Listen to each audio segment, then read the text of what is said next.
Voilà, j'ai le plaisir donc de vous présenter mes 4 premiers invités. Catherine Millet, vous la connaissez, son livre La vie sexuelle de Catherine M est un succès faramineux depuis maintenant plusieurs mois. C'est donc un récit qui est publié aux éditions du Seuil. Catherine, bonsoir, merci d'être avec nous. Je rappelle que vous êtes directrice d'une revue d'art contemporain qui s'appelle Art Presse depuis des années. Pierre Bourjade, vous avez commencé une carrière avant de vous consacrer définitivement à la littérature de fonctionnaire, de haut fonctionnaire.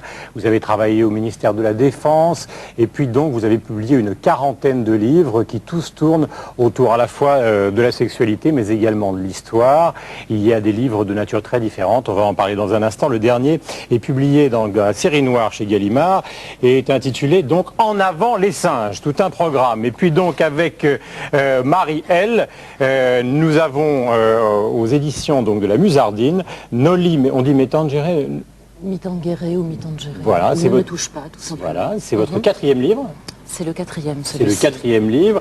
C'est à la fois donc des récits érotiques et en même temps, c'est pas un roman, ce ne sont jamais des romans. Ce sont des fragments, des inserts. Voilà, une partie de l'histoire de votre vie qui démarre dans Confesser, qui est aussi à la Musardine. On va en parler dans un instant puisque vous avez aussi écrit un livre avec Pierre Bourjade. Tout à fait, sur Paris. Sur Paris et qui est avec nous. Et puis on va commencer avec vous, Maurice Levert, puisque dans le titre de l'émission il y a le Marquis de Sade. Alors vous êtes le spécialiste français, le biographe du Marquis de Sade. D'ailleurs je suis tellement ému que je fiche tout Marielle. Est-ce que vous vous retrouvez dans la définition que vient de donner Maurice Levert, de l'histoire de votre vie d'écrivain, et est-ce que c'était présent à votre esprit quand vous avez démarré les deux? C'est-à-dire ça fait beaucoup de questions. En même temps, en tout cas pour moi le libertinage ça me parle absolument pas. Pour moi c'est mort avec le XVIIIe siècle. Le libertin actuel est quelqu'un qui soi-disant transgresse. Je vois pas où se situe la transgression actuellement. J'ai travaillé avec l'histoire de ma vie, voilà simplement, et rien n'a été réfléchi. Je suis pas quelqu'un qui suit dans le fantasme. Je ne sais pas ce qu'est un fantasme. Quand j'ai envie de quelque chose, je le vis, je réfléchis après. Là, je commence quand même à faire un petit peu de progrès maintenant et à réfléchir avant. Mais il était temps de grandir aussi. Et c'est vrai que c'est arrivé un peu par accident, l'écriture. J'ai commencé à écrire en fait contre un homme qui un jour m'a donné un ordinateur en me disant tu m'ennuies avec ta souffrance et si tu veux savoir ce qu'est la souffrance réelle, eh bien écrit, donc je l'ai fait contre lui. Le manuscrit avait été laissé, donc là je parle de Confesser, avait été laissé dans un coin pendant un an et un jour il m'a poussé à l'envoyer et j'avais eu cet éditeur qui est Alain Martin, qui est un monsieur vraiment très très bien, qui a toujours essayé de me protéger, qui a publié ce texte. Donc après je me suis retrouvée avec ça entre les mains. Ça a été très très difficile à gérer parce que j'écris quand même exclusivement sur le sexe, la souillure, la culpabilité et l'obsession de la mort. Et donc, il y a un enjeu dans ce que j'écris qui est toujours un retour à la vie.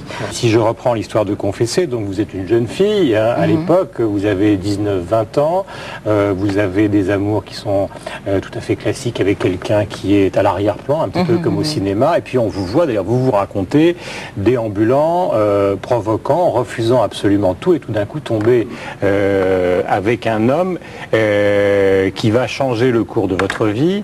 On sent que vous recherchez cette violence, enfin dans le premier livre, et vous allez l'expliquer après dans le dernier, celui qui vient de sortir, qui est effectivement beaucoup plus, comment peut-on dire, dur. En même temps, dans ça, on cherche une victime, en fait. Moi, j'ai pas cherché de victime. La victime, c'est moi. Il y a, chez moi, on va dire que je recherche plutôt le bourreau, qui n'a strictement rien à voir avec l'être sadique, puisque je me situerais plutôt du côté masochiste, et non, en tout cas, de la soumission. Mais pour parler de cette recherche de violence et de souffrance, il est certain que c'est quelque chose qu'on ne peut pas mimer. Le plaisir peut être mimé. La violence, la souffrance, on ne peut pas la mimer. Elle arrive comme ça et d'ailleurs la souffrance a été aussi terrible dans l'acte de raconter.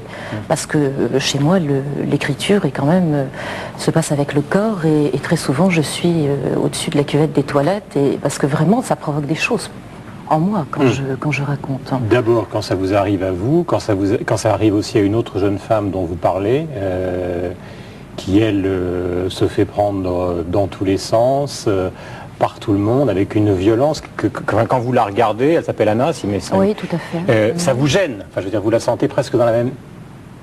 Mais oui, parce que là, on se voit d'un seul coup. On est en retrait et puis on se voit soi-même. Et on sait que le lendemain va être très nauséeux pour cette femme et que quelque part, le sexe, la transgression, tout ça, on s'en fiche. Qu'est-ce qu'on veut, c'est de l'amour, uniquement. Parce que c'est aussi un livre là-dessus, en tout cas, qui crie une demande et un besoin d'amour à toutes les pages. Alors avant qu'on en arrive à ça, à un moment, vous dites, je vais au bois, on est à Paris, et vous précisez, parce que je dis ça parce qu'on en parlera tout à l'heure avec Catherine Millet, je vais dans l'endroit qui est l'endroit en gros, des jetés, quoi. Des hyper violents, comme s'il y avait une géographie, des plaisirs, de la violence, etc. Pourquoi vous y allez, sachant que c'est hyper dangereux?